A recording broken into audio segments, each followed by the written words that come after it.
Bienvenidos a Prosumiendo, el podcast donde exploramos la evolución de los medios, la comunicación, la tecnología y el pensamiento visual para prosumidores digitales.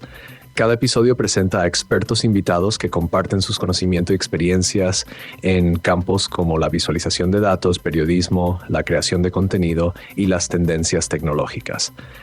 Nuestro objetivo es proporcionar una conversación amena, curiosa y profesional, enriqueciendo el entendimiento de nuestra audiencia sobre cómo consumimos y producimos información en la era digital. Acompáñanos y descubre las historias detrás de los datos y las tecnologías que nos rodean. Bueno, pues bienvenido, Alberto Cairo. ¿Qué tal? ¿Cómo estás? Pues muy bien, Javi, ¿cómo estás tú? Pues bien, también muy agradecido y emocionado, como diría aquí una cómica de conocido nombre. Bueno, que lo primero, muchísimas gracias por dedicarnos tu valioso tiempo, que yo sé que estás en mil cosas, así que nos dejen una ventanita un ratito para hablar con nosotros, pues para nosotros es un verdadero placer y un honor, Alberto, así que genial, muy contento de tenerte por aquí. Nada, hombre, es un placer para mí. Gracias por invitarme.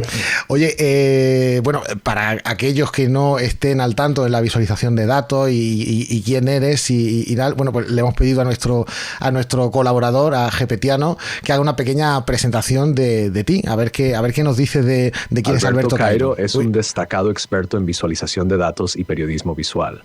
Actualmente es profesor en la Universidad de Miami, donde dirige el programa de visualización de datos. Autor de varios libros, incluyendo El arte funcional y Cómo mienten los gráficos, Cairo ha contribuido significativamente a la forma en que se comunican los datos en el periodismo y la ciencia. Su trabajo combina el rigor académico con la práctica profesional, haciendo que los datos sean accesibles y comprensibles para el público general. También ha colaborado con importantes medios como The New York Times y Scientific American, y es conocido por su habilidad para transformar datos complejos en narrativas visuales claras y atractivas. ¿Qué te parece la presentación? ¿Estás de acuerdo? ¿Crees que es acertada? Pues ¿O hay cosas raras? Es un poco rimbombante, sí. Pero sí, está bien. Bueno, y luego le faltan algunos detalles, ¿no? Por ejemplo, en la Universidad de Miami pues no tenemos propiamente un programa de visualización al nivel universitario. Lo que tenemos es un programa de visualización dentro de unas escuelas específicas y de unos centros específicos, ¿no? Uh-huh. Pero bueno, como visión general, pues no está mal, sí. Yo he trabajado casi siempre dentro del ámbito del periodismo. Hoy en día ya no trabajo tanto dentro del ámbito del periodismo, hoy trabajo muchísimo más con científicos de datos y con estadísticos, pero bueno, con un ánimo periodístico, que es intentar transformar datos muy complejos en narrativas que no pierdan esa complejidad, pero que al mismo tiempo se vuelvan más claras y más accesibles para un público general. Es curioso porque es verdad que mezcla un poco en esa descripción que nos hace Gepetiano de ti, que tu aspecto de practicante, ¿no? De este arte funcional de la visualización de datos, y es cierto que tú comenzaste, ¿no? En el periodismo, precisamente pues con las primeras experiencias, ¿no? Que se hacían aquí en España, sobre todo en lo digital, con respecto a la visualización de datos. Justamente ahora estaba revisando la portada del arte funcional, que fíjate que veo ahí que está Mario Tascón, recientemente desapareció Mario Tascón, que además era uno de los primeros que también veía, ¿no? Es decir, el potencial que tenía todo esto. Tú que ya has visto todo este recorrido que llevamos ya en décadas de la visualización de datos y siguiendo un poco esa metáfora que se hace con la historia de los cómics, ¿crees que estamos en esa edad plateada de la visualización de datos, entendiendo la edad dorada, aquella que ocurrió en el siglo XIX? Bueno, habría mucho que decir sobre eso. Efectivamente, o sea, la figura de Mario, tristemente desaparecido Mario Tascón, es fundamental, porque sin Mario no habría habido una época dorada de la infografía interactiva, de la visualización interactiva en España. A finales de los años 90 y principios de los años 2000, los diarios españoles, principalmente El Mundo y El País, eran pioneros en el uso de la visualización y de la interacción en representación gráfica mundialmente. O sea, el New York Times y otros diarios de otros países se fijaban en lo que hacía El País y El Mundo. Y eso era por Mario, porque Mario inició el departamento de gráficos primero en el Mundo, impreso, y luego se pasó a la red, creó elmundo.es, la página web, y luego nos acabó contratando a mí y a Rafa Or que luego se fue al país con Mario, para crear un pequeño departamento de infografía interactiva. Entonces fue pionero.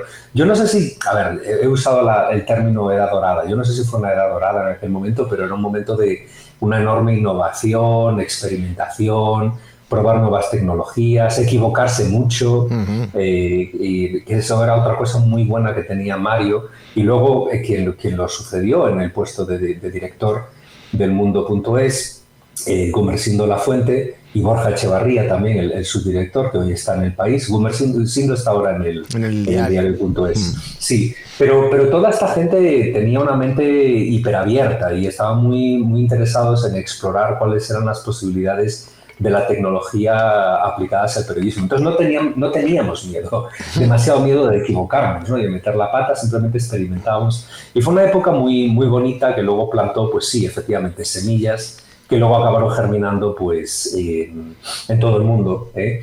Y ahí pues eso acabó llevando a una explosión del uso de la visualización de datos a partir de los años 2010, 2008, 2009, 2010. Ahí empieza la explosión de la visualización de datos y ahí es cuando empiezan ya pues otros diarios, el New York Times o el Washington Post, americanos principalmente, pero no solo.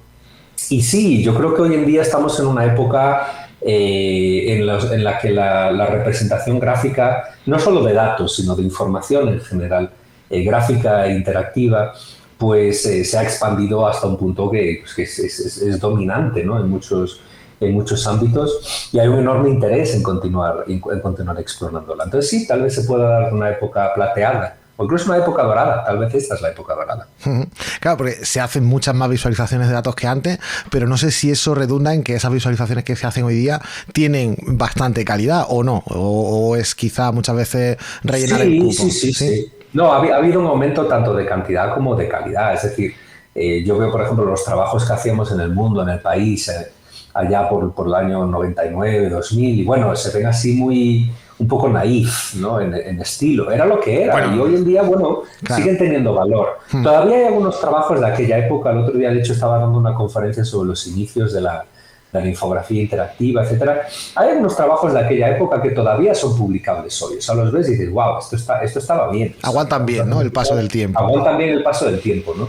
Pero sí ha habido un incremento de la sofisticación visual, está clarísimo. Y hay un aumento del talento. O sea, también hoy en la época éramos 4 gatos los que hacíamos este trabajo, y hoy en día se han incorporado a los medios de comunicación, a los equipos que producen este tipo de trabajo, pues gente que viene pues de ciencias de la computación, de la estadística, claro, con unos niveles y un talento y un conocimiento impresionantes. Entonces, sí, efectivamente, ha habido un aumento de la cantidad y de la calidad, y se debe mucho el aumento de la cantidad, por cierto, a que muchas de las historias más leídas y más vistas en prensa interactiva son visualizaciones de datos. Esto es un hecho que yo siempre muestro en mis conferencias, que muchas de la historia más vista, la historia del País online, es una infografía relacionada con la pandemia.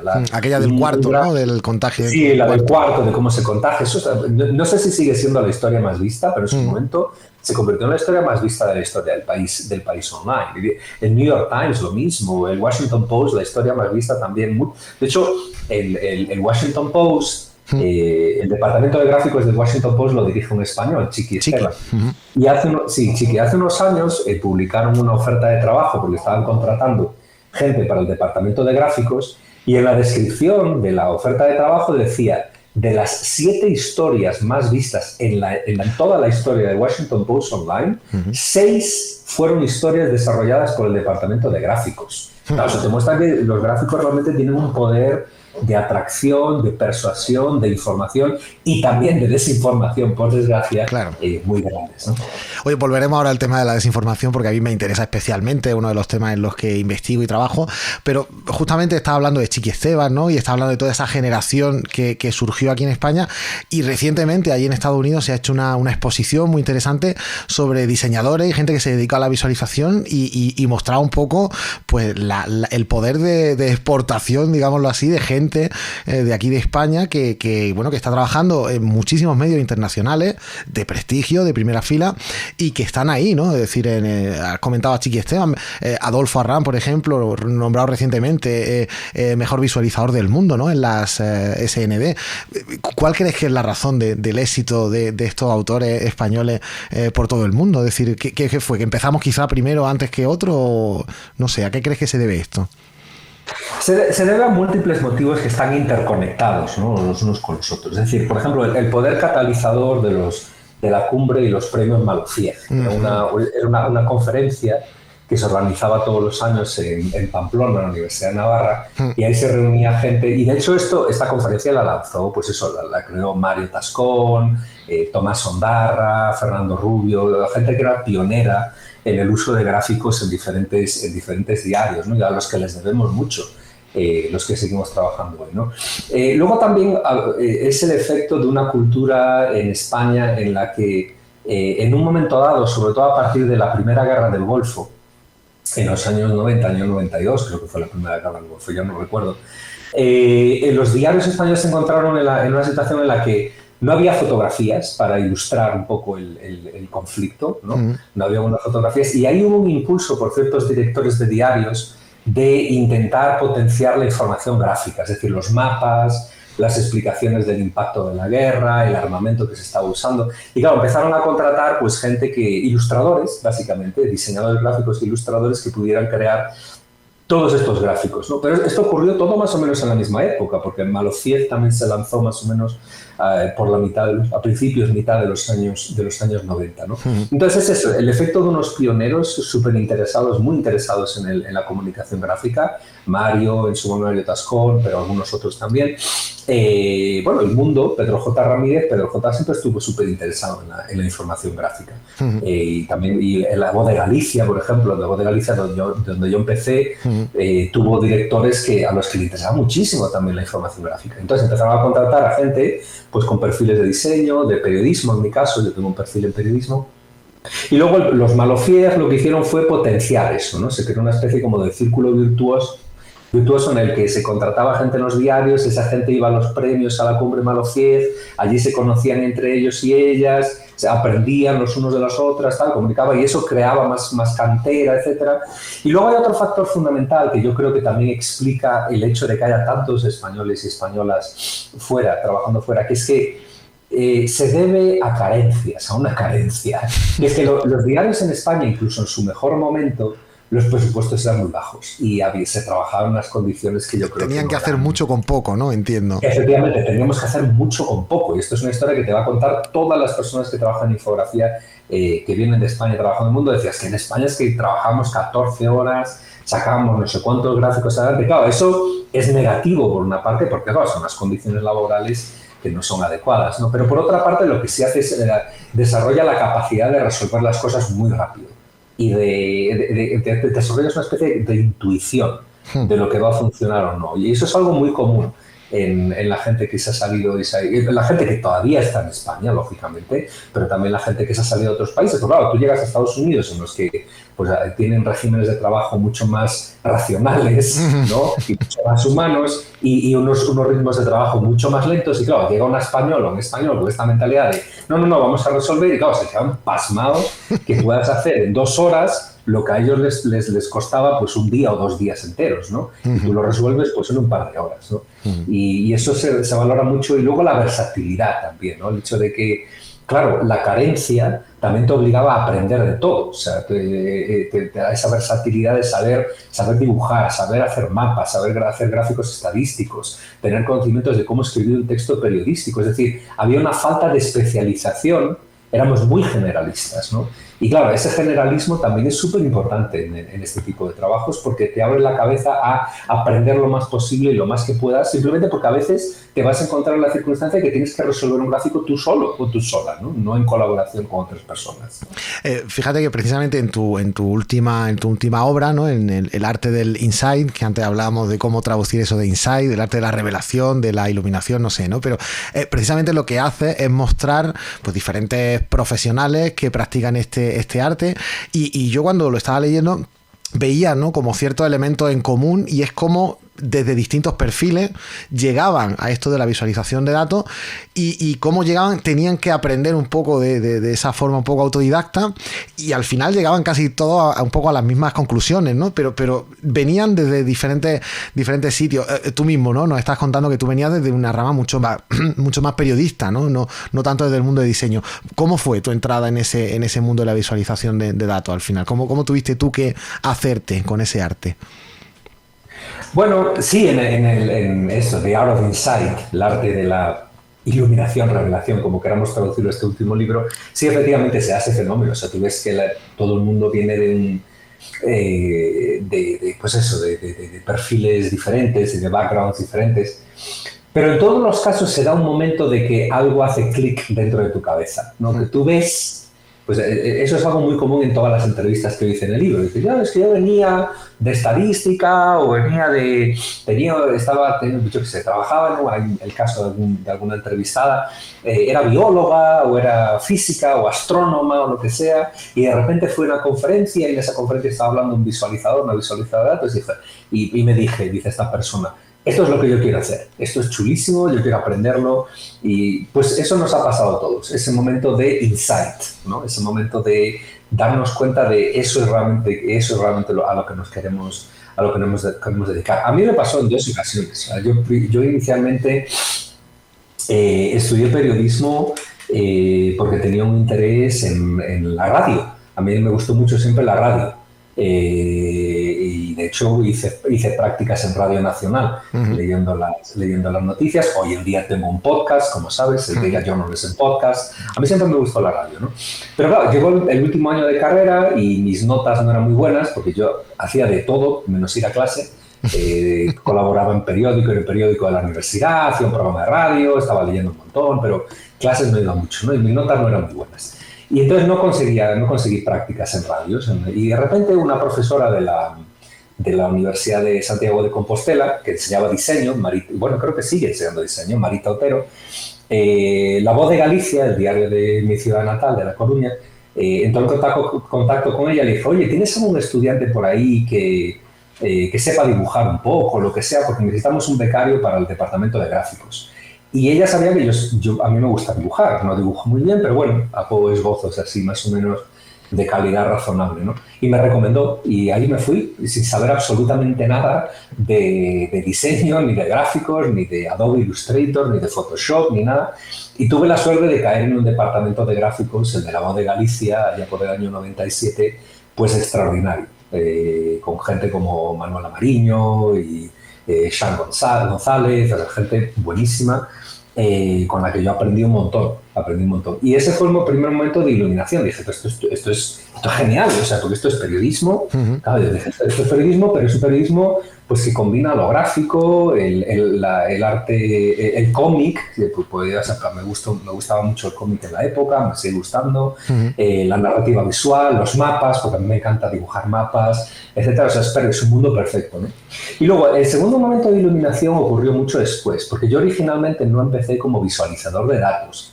Yo empecé como infografista, es decir, la gente que hace dibujos, ilustraciones para explicar cosas, cómo funciona una máquina, cómo se ensambla un mueble, cómo hacen los de IKEA, ese tipo de ilustraciones, ¿no? Digamos el periodismo más ilustrado, ¿no?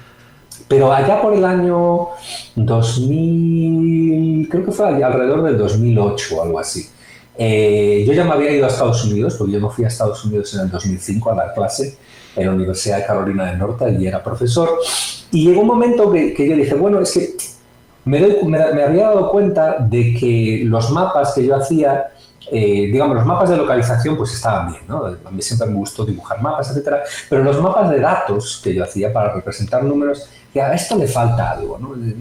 Me tengo que educar un poco más en cartografía. Y me puse a estudiar cartografía temática, o sea, cartografía estadística por mi cuenta. Me compré un montón de libros, empecé a estudiarlo y me di cuenta de que eso era un mundo abierto, o sea, era una cosa... O sea, me empecé a meter, a estudiar en serio esto. Nunca hice un programa educativo formalmente, pero eso, lo que tú decías, autodidacta. Entonces, en este mundo todos somos y todas somos más o menos autodidactas porque descubrimos algo nuevo que nos encanta y nos ponemos y te vuelves obsesivo estudiando esa cosa, ¿no? Y me puse a estudiar cartografía temática obsesivamente, ¿no? Y a partir de la cartografía temática fue como yo acabé entrando en el mundo de la visualización de datos, porque ahí empecé también a entrar en la literatura de la representación gráfica de la estadística. Claro, me di cuenta de las enormes carencias que yo tenía desde un punto de vista de pensamiento y de razonamiento estadístico. Y entonces me puse a estudiar muy en serio. Estadística, pues eso, yo siempre he estudiado, hay gente que aprende con práctica, yo también, pero yo siempre he aprendido leyendo libros. Me compré, o sea, tengo una estantería que todavía conservo enorme, pues llena de libros de introducción a la estadística, métodos estadísticos, métodos de visualización, y eso fue, pues eso, entre 2008 y 2010 más o menos fue cuando yo tuve ese segundo momento de iluminación de decir, bueno, pues dentro del mundo de la representación gráfica general, porque yo sigo haciendo gráficos ilustrados, me sigue gustando dibujar mucho, etcétera, pero me empecé a especializar más en la representación visual de las estadísticas. Oye, Alberto, precisamente estás hablando, ¿no?, del trabajo en la redacción. No sé, ¿echas de menos ese trabajo en la redacción, ahí al pie del cañón en el periodismo, o ya no tanto? ¿Estás bien ahí donde estás como profe en la universidad y tal? Mira, yo por una parte yo sí lo echo de menos, es decir, la adrenalina que te entra cuando pasa una noticia, que te quieres meter y, jolín, ¿cómo lo cubriría? ¿Cómo lo haría? ¿Cómo era esto? Tal y cual. Sí, yo eso lo echo mucho de menos. Es decir, yo los años que pasé tanto en La Voz de Galicia, luego en Diario 16 y luego en El Mundo, yo me divertía mucho, lo pasaba muy bien. En El Mundo tenía un equipo fantástico, con gente como David Alameda, Shaquille G y muchísima gente extraordinaria, y lo pasaba muy bien, muy bien, muy bien.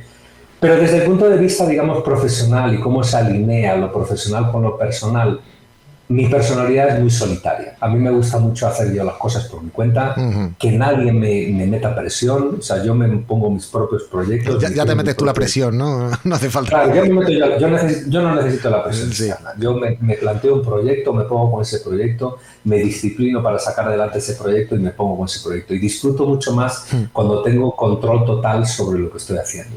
Ya sea un libro o un proyecto, que hoy en día hago muchísimos proyectos como director de arte para instituciones. Ahora mismo estoy empezando un proyecto para la Unión Europea, para Eurostat, y lo dirijo un pequeño grupo de gente, pero ya lo dirijo yo, no es algo que... Entonces, claro, la carrera como profesor en Estados Unidos, sobre todo, la ventaja que tiene es que la carga horaria de trabajo obligatoria es muy pequeña. O sea, tú das, pues a lo mejor 5 o 6 horas de clase a la semana.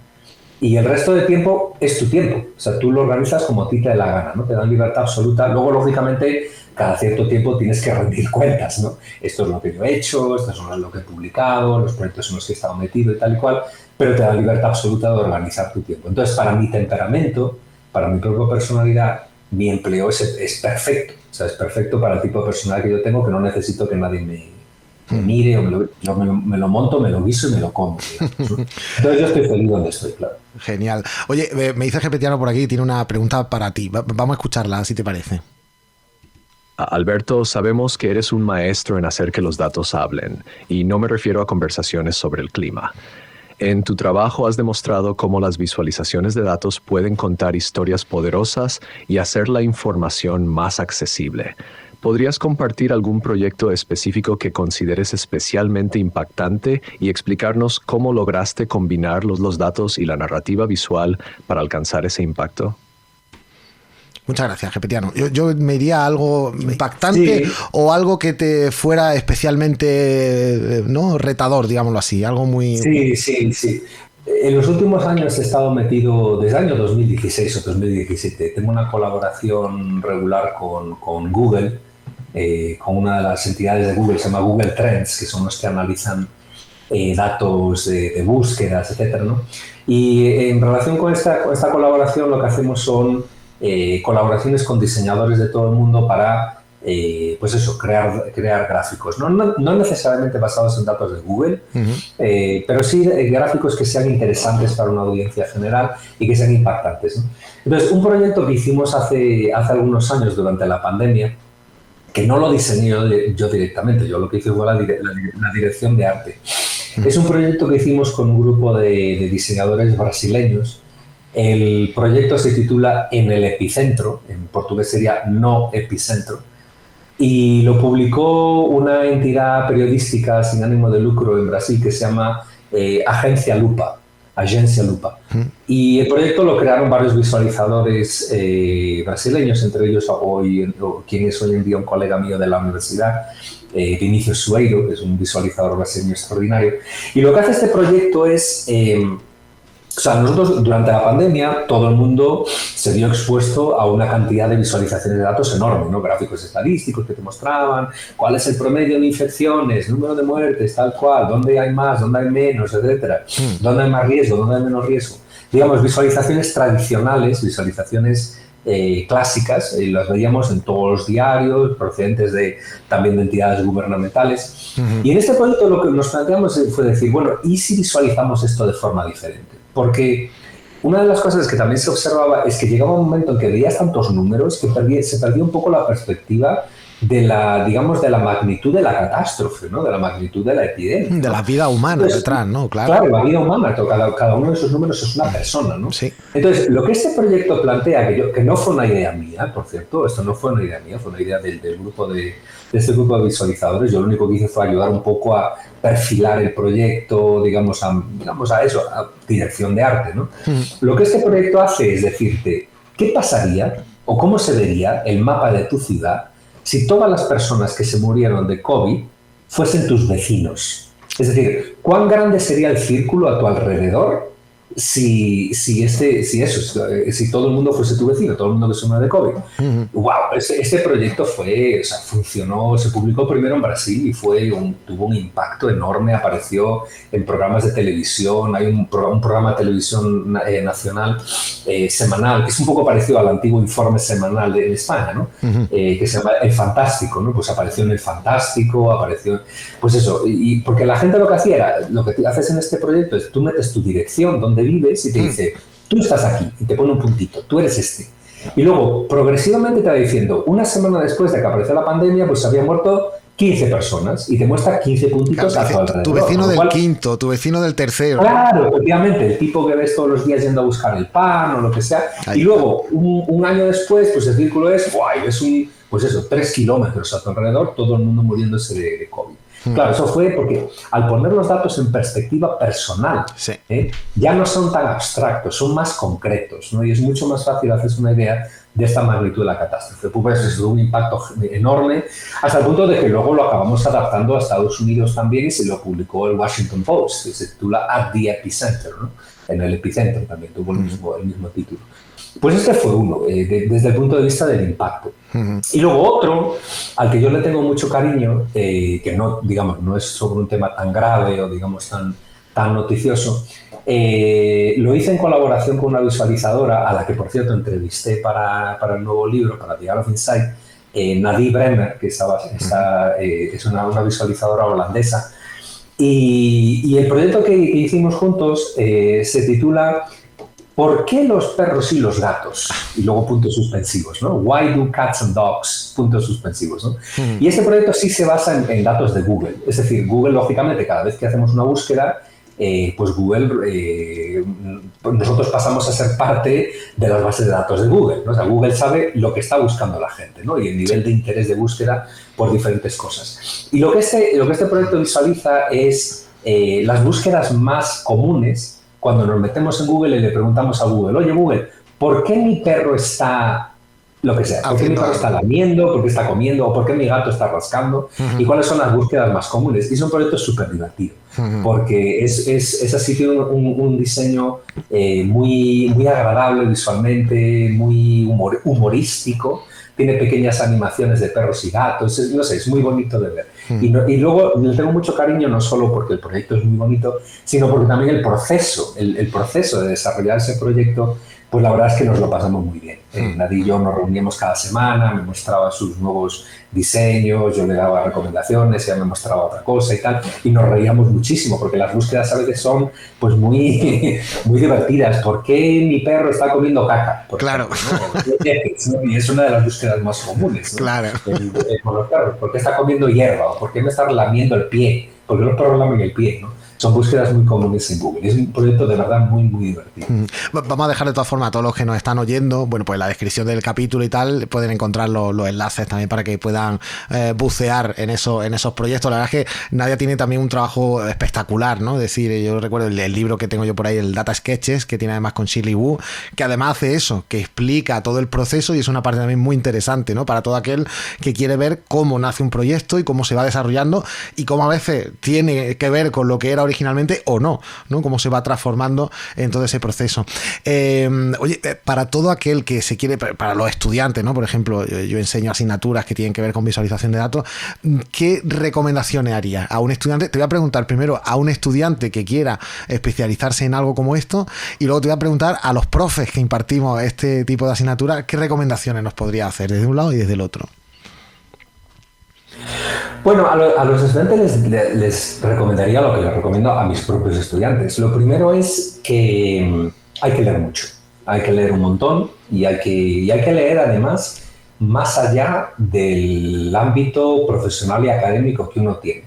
Es decir, de cada 100 libros que yo leo, a lo mejor 1 o 2 son sobre visualización de datos. O sea, yo leo sobre todo historia, filosofía, economía, pues eso. Y además hay que leer libros, o sea, no leer en Internet, porque hacer scroll en Internet, eso son, digamos, conocimiento fugaz. Te entra en el cerebro, te divierte o te entretiene o te informa y te olvidas de ello. Es profundidad, ¿no? Aunque sea un libro electrónico a lo mejor también, pero profundidad, ¿no? Hay que leer con atención, hay que leer tomando notas, hay que leer estudiando. O sea, las lecturas hay que estudiarlas. Eso no es, el motivo para hacer eso no es tanto que te vayas a acordar de todo lo que lees. Yo no me acuerdo de todo lo que leo. De hecho, me acuerdo de muy poquito. Tú me dices, oye, este libro que lo tienes aquí en tu estantería, ¿te acuerdas de qué va? Y yo, pues no. Pero luego lo abro y tengo dentro del libro pues un montón de notas. Entonces yo simplemente le doy una ojeada a las notas que tengo de ese libro y ya me acuerdo del contenido. Refresca. Efectivamente.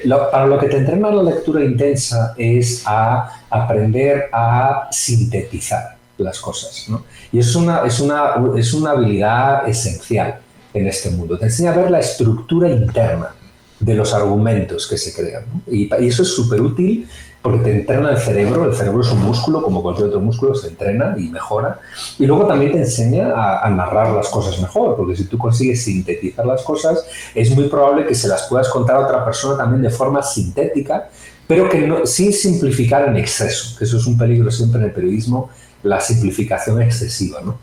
Entonces, primero leer mucho, leer muy variado, leer libros principalmente, y sobre todo libros físicos. Yo recomiendo siempre leer libros físicos. Pero luego, bueno, claro, luego hay que aprender, ¿no? Y ahí lo bueno que tenemos hoy en día es que hay una riqueza enorme de recursos en línea para aprender visualización. Es decir, lo que uno tiene que aprender es por lo menos una herramienta de visualización, y aquí ya no importa mucho lo que tú aprendas, ¿eh? O sea, puedes empezar con, yo qué sé, Flourish o Data Wrapper, que son 2 herramientas para visualizar que tienen versiones gratuitas, o Tableau, que también tiene una versión gratuita, o meterte directamente en la programación y aprender, por ejemplo, R, o si quieres hacer visualización interactiva, HTML, JavaScript y luego una biblioteca que se llama D3, da igual por dónde te metas, pero empieza a hacer algo, o sea, empieza a desarrollar, ya aprenderás después, o sea, no te sientas abrumada o abrumado por la cantidad y la variedad que existe hoy en día en cuestión de herramientas. Empieza con 1 o con 2 y métete con eso. Va a llegar un momento en el que te das cuenta de cuáles son las limitaciones de esa herramienta y ya pasarás a otra herramienta más tarde, pero empieza con 1. Y luego, bueno, lee un poco aprender un poquito sobre conceptos básicos de visualización. Y hoy en día hay un montón de libros de introducción a la visualización extraordinarios, y algunos de ellos gratuitos. O sea, por ejemplo, el libro Fundamentals of Data Visualization, Fundamentos de Visualización de Datos, de Klaus Wilke, se escribe con W, Wilke. Sí. Está disponible gratuitamente online y es una introducción buenísima a la visualización de datos, ¿no? Entonces, metes un poquito también en esos principios, pero luego practicar, hay que hacer cosas. Esto hay que hacerlo todo en paralelo. Mientras vas aprendiendo la herramienta, ve creando un proyecto que te ayuda a aprender la herramienta, ve leyendo los principios de visualización y los vas aplicando a ese proyecto, y luego pon ese proyecto en línea, participa de foros, por ejemplo, los foros de discusión de la Asociación de Visualización de Datos, de Data Visualization Society, y diré, oye, he empezado ahora, soy un principiante, una principiante, esta es la visualización que he creado, ¿qué opináis? ¿Qué opináis? ¿No? Y pedir lo bueno feedback. del mundo, claro, obtener feedback. Lo bueno de la visualización de datos y del mundo de la visualización y del periodismo de datos también es que dan la bienvenida a gente nueva, ¿no?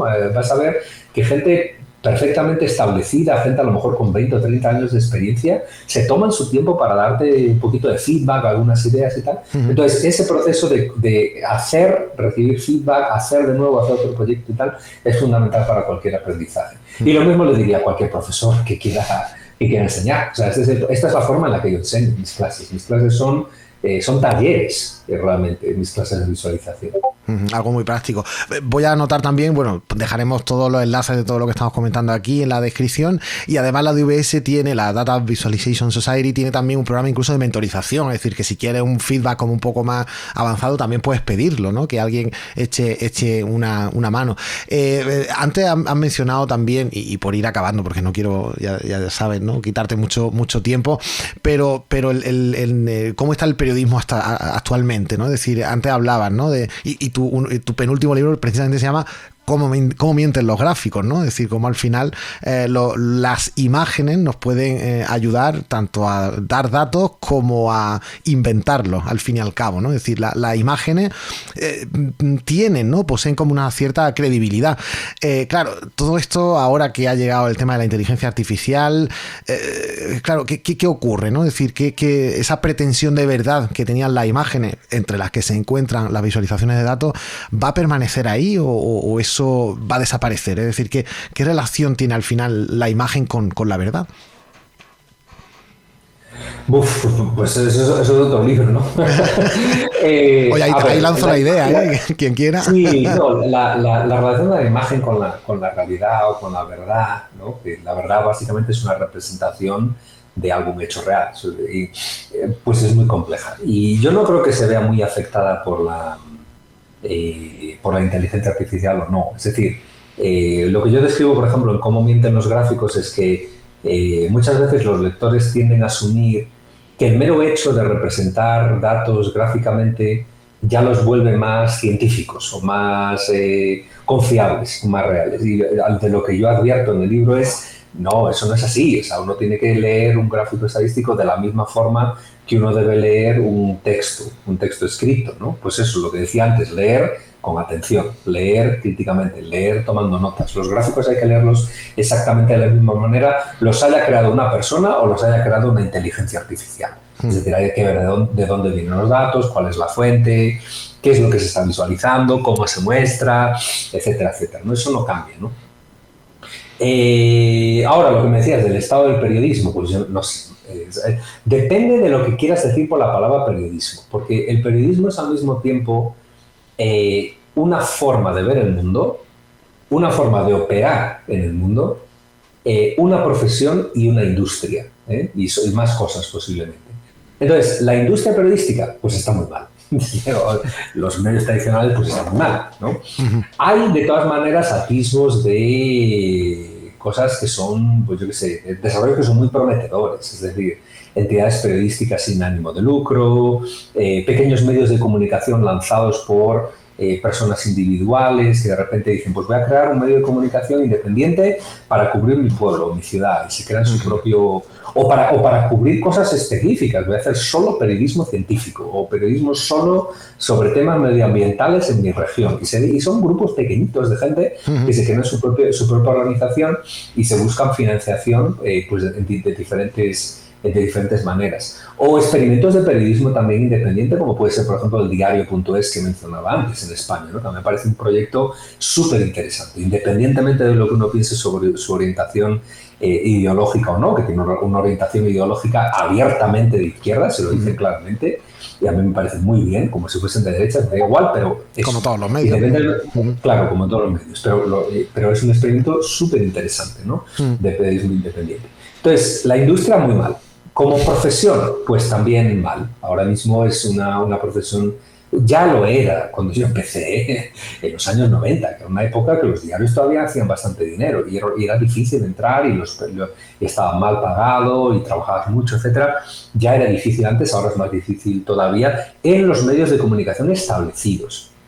Ahora bien, como forma de operar en el mundo, como forma de pensar, el periodismo es una forma de ver las cosas. El periodismo es básicamente una actividad. Es la actividad o, digamos, el estado mental de que tú tienes el deseo de ver el mundo, recolectar del mundo las cosas que tú crees que pueden ser beneficiosas para una comunidad, que una comunidad aprenda, transformar esa complejidad de información que tú ves ahí fuera en algo que es una comunidad, una audiencia de la que se pueda beneficiar y transmitir esa información.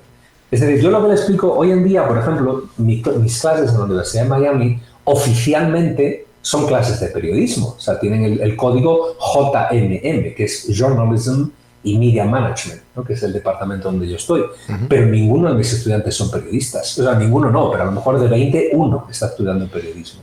El resto son, pues tengo biólogos, científicos climáticos, estadísticos, científicos de datos, y a todos les digo exactamente la misma cosa al principio del curso. Ustedes, vosotros, vais a aprender periodismo. Esto es una clase de periodismo. Pero ahora, os voy a explicar lo que quiero decir yo por periodismo, que no quiere decir que todos vais a trabajar en medio de comunicación. Porque un científico, por ejemplo, una científica que estudie, pues no sé, como tenemos en la Universidad de Miami, hay gente que estudia corales, ¿no? Pues porque hay problemas muy grandes con los arrecifes de coral. Y hay científicos en la Universidad de Miami que, además de hacer su trabajo académico, de hacer investigación, recolectar datos, escribir papers académicos, etcétera, al mismo tiempo mantienen un blog explicándole al público en general pues lo que se está aprendiendo. Yo tengo un amigo, por ejemplo, Brian McNulty, que estudia huracanes, ¿no? Y yo estoy en un proyecto científico ahora de cómo representar mejor para una audiencia general la comunicación de por dónde pueden ir los huracanes. Esos conos de incertidumbre, ¿no? Que no se sabe. Los conos de incertidumbre, sí, de los que he escrito ya muchísimo. Sí. Pues Brian es parte de este equipo, ¿no? Y Brian es un tipo súper interesante porque es un científico súper hardcore, datos y pero mantiene un contacto constante con periodistas, tiene su propio blog y el blog está escrito en un lenguaje no científico, lo cual no quiere decir que sea un lenguaje básico o llano, ¿no? Es un lenguaje sofisticado, pero que es accesible para un público en general. Y Brian lo que está haciendo ahí es periodismo, eso es periodismo, básicamente. Entonces, el periodismo como actitud vital o como forma de ver el mundo, pues goza de muy buena salud, porque muchísima gente que no se definirían nunca a sí mismas o a sí mismos como periodistas, están haciendo periodismo. Y a mí eso me parece muy bueno, con las mismas actitudes éticas que aplicábamos en el mundo periodístico tradicional.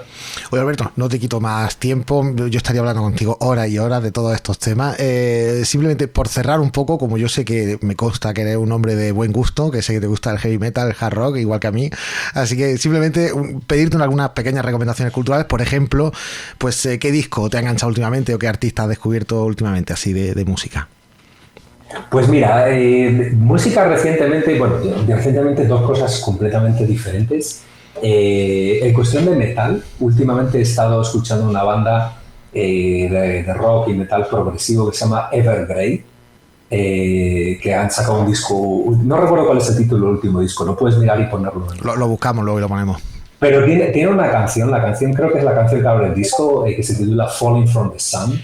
Es extraordinaria, es una canción muy bien estructurada, muy bien hecha, con mucha energía, y es un metal muy accesible. Es decir, la gente que no le gusta el metal, que no piense que esto es el metal de los gruñidos y los gritos, no, esto es canción hipermelódica, súper bien estructurada. Y luego en los últimos años he tenido una época de meterme, de obsesionarme. Yo siempre descubro temas y hay ciertos temas que de repente me capturan y me obsesionan y me meto en ellos al 100% o al 200 o al 1000%, ¿no? Pues hace 3 o 4 años, 2 o 3 años, me puse a escuchar muy en serio a un artista al que yo ya le venía siguiendo más o menos así de forma intermitente, que es Leonard Cohen. Me metí muy de lleno en la discografía de Leonard Cohen y en la biografía de Leonard Cohen, y bueno, me he juntado a una bibliografía sobre la vida, obra, temas de la poesía, prosa y canción y música de Leonard Cohen, pues que hace poco, por ejemplo, estuve en Montreal, donde él nació y donde está enterrado, y claro, me fui a las librerías de allí, claro, tengo un montón de libros sobre la vida y obra, ¿no? Y me compré un montón y tal. Y recomiendo mucho sus últimos discos, sobre todo el último, que se llama Thank You for the Dance, gracias por el baile, creo que se titula. Y la canción que abre ese disco es extraordinaria, o sea, recomiendo a todo el mundo. Y sobre todo la historia por detrás de la canción, de esas canciones. ¿Sabes que Cohen tiene una conexión muy especial con Granada, de donde te hablo? Su hija se llama Lorca, sí, además. Lorca, claro, porque estuvo y el muy disco de Morente. Sí. Lorca, sí, se lo cuentan todas las biografías. Cuando le dieron el Príncipe de Asturias, él mencionó a Lorca. Hay el discurso que está en YouTube de Leonard Cohen cuando le dieron el Príncipe de Asturias, es maravilloso, es de una belleza increíble y de una humildad además. O sea, un tipo que lo consiguió todo y que te habla pues como si fuese tu amiguete, con quien te estás tomando una cerveza, ¿no? Pero decía, las canciones de este último disco, Thank You for the Dance, es súper interesante entender cómo se grabaron esas canciones, porque este disco es póstumo, o sea, se publicó después de que se muriese. Este señor escribió las poesías y grabó las canciones para ese disco en su casa. Eso lo describen en las biografías. Estaba con una mantita sobre los hombros porque no respiraba bien y estaba muy frágil de salud, y eso se nota en la voz, es una voz profunda. Parece como que viene de la tumba, básicamente, ¿no? Los temas de las canciones son muy oscuras. Lo grabó en un micrófono en su casita, en su sala, y cantaba las canciones sin música. Y luego lo que pasó fue que su hijo recuperó las grabaciones de su voz cantando esas canciones y les puso música. Y el disco es extraordinario. O sea, es muy, muy, muy bueno ese disco.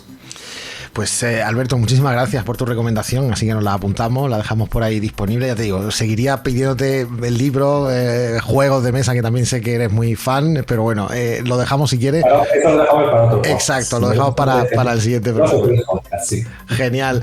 Alberto, muchísimas gracias, de verdad, un honor, un placer tenerte por aquí y nada, que te esperamos bueno, dejaremos también los enlaces, el blog que estás manteniendo ahora y en fin, para que la gente pueda seguir leyéndote, pero nada, que estaremos muy atentos a todo tu trabajo, que siempre nos parece súper interesante, y muchísimas gracias, como te digo, por estar por aquí.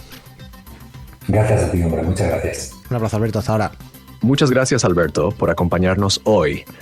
Ha sido un verdadero placer conversar contigo y aprender más sobre el fascinante mundo de la visualización de datos. Estamos seguros de que nuestra audiencia ha disfrutado tanto como nosotros. Te deseamos mucho éxito en tus futuros proyectos y esperamos tenerte de vuelta en el programa pronto. Hasta la próxima.